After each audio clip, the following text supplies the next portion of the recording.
The images coming out of Duluth tonight are pretty incredible, and thankfully no one was injured when the roof caved in at the Miller Hill Mall. Now, the amount of snow isn't isolated to just the mall, so could this happen elsewhere in Minnesota? Fox 9's Corin Hoggard talked to a structural engineer about the pressure this winter's snowfall is putting on roofs all over the state. Corin? Hey, Kelsey and Randy, pretty scary. Duluth got more than a foot of snow over the weekend, adding to their near record total this winter. And the malls wasn't the first roof to cave in. Piles of snow intruded on Miller Hill Mall, somewhere between Barnes Noble and Applebee's, just as a crew was trying to clear off the roof. Oh my God. Duluth Fire Chief Sean Crege says the snow crew got off the roof safely before it collapsed. The mall wasn't open yet, so only employees and mall walkers were inside, and firefighters accounted for all of them.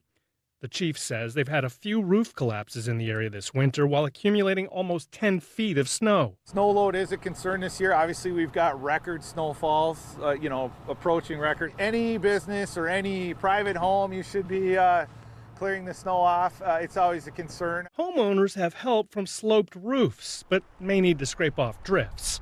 But most malls, like Eden Prairie Center here in the Twin Cities Metro, have flat roofs.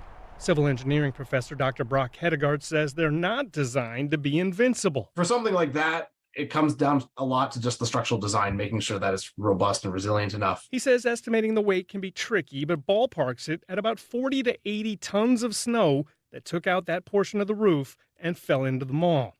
And the rest of the mall could still be dangerous. If you have a very large snow load, it might be something to continue worrying about if there's some other places in the mall that could have degradation. City council members told us they'll wait for completed investigations before taking action, but they'd like to make sure people can feel safe in the city's buildings. And I think everybody's kind of in the same boat, like what happened and how do we prevent it from ever happening again?